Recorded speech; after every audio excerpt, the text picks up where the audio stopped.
سرکار فاروق اعظم کے یہاں لوگ آتے جا رہے ہیں، آپ مال غنیمت دیتے جا رہے ہیں۔ اسی تقسیم کے دوران سیدنا سرکار امام حسن رضی اللہ تعالیٰ تشریف لاتے ہیں۔ آپ نے سرکار امام حسن کو 1000 درہم دیا ہے۔ آپ کے جانے کے بعد سرکار امام حسین تشریف لاتے ہیں، آپ نے ان کو بھی 1000 درہم دیا ہے۔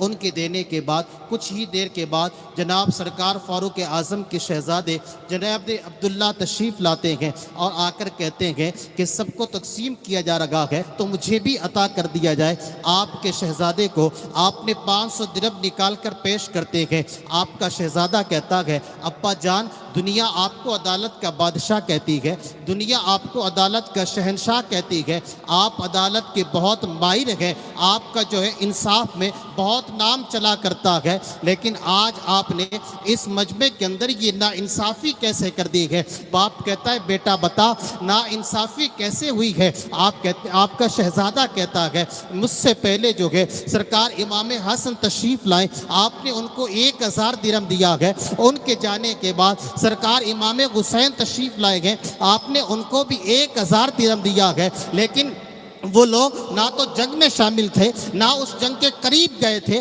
میں تو ابا جنگ میں بھی جا کر آیا ہوں، جنگ میں شامل بھی تھا، اس کے بعد آپ مجھے 500 درہم دے رہے ہیں۔ ایک باپ دیکھیں، آپ اہل بیت کی محبت کی انداز سے بیان کرتے ہیں۔ جناب فاروق اعظم کہتے ہیں بیٹا جس مقام پر حسنین کریمین ہے وہ مقام تم نہیں پا سکتے ہو، ان کے مقام تک تم نہیں پہنچ سکتے ہو۔ جناب عبداللہ کہتے ہیں ابا حضور وہ کیسے ہو سکتا ہے جو جنگ میں شامل نہ ہو انہیں بڑھا کر دیا جاتا ہے، اور جو جنگ میں شامل ہو انہیں کم دیا جاتا ہے۔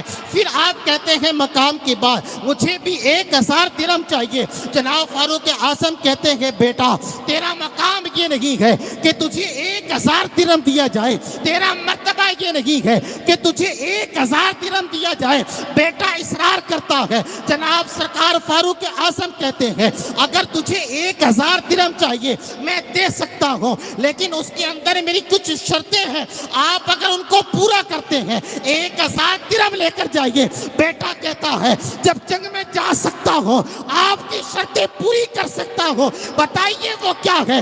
تو ابا کہتے ہیں بیٹا سن، پہلی شرط میری یہ ہے حسنین کے مرتبے کو پہنچنا چاہتا ہے تو لا تیرا نانا جو حسنین کے نانا جیسا ہو، لا تیری نانی جو حسنین کی نانی جیسی ہو۔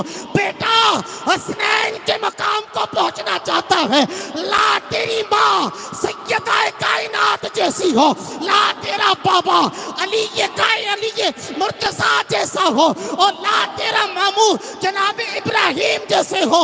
جناب عبداللہ کہتے ہیں ابا حضور ایسا خاندان میں کبھی لا نہیں سکتا۔ تو باپ کہتا ہے بیٹا جب ایسا خاندان تمہارے پاس نہیں ہے تو حسنین کے مرتبے کو کبھی پہنچ بھی نہیں سکتے ہو۔